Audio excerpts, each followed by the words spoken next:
બનાસકાંઠાના ઓગળના ઉડ ગામમાં બબાલ થઈ, જેને લઈને માલધારી એકતા સમિતિના પ્રમુખ નાગજી દેસાઈએ અપીલ કરી છે. ચૌધરી અને માલધારી સમાજને શાંતિ જાળવવા માટે અપીલ કરાઈ છે.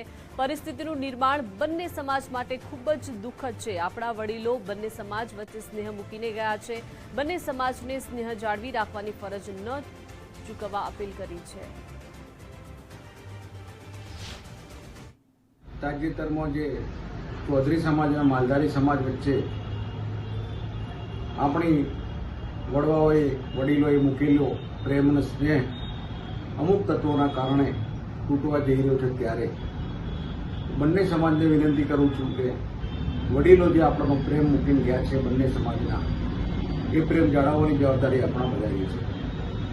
વાત કરીએ પ્રેમ લગ્નની, તો પ્રેમ લગ્ન બીજી જ્ઞાતિમાં કોઈ કરી લેતા હોય અને એ જ બાળક દીકરો દીકરી જેના હોય તે કોઈ પણ સમાજના હોય, એ પોતાના માના 9 મહિના પેટમાં રહીને એના ના થયા હોય, એ શું સમાજની સેવા કરવાના હતા?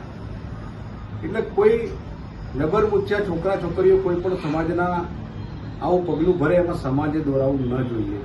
હું માલધારી સમાજને અને ચૌધરી સમાજને વિનંતી કરું છું કે આવા જે લોકો છે જે પોતાના પરિવારના નથી, સમાજના નથી, એના માટે સમાજે લડી શું કરવા આવવાને? અને શું આ લોકો સમાજની સેવા કરશે માનવામાં આવે છે ભવિષ્યમાં?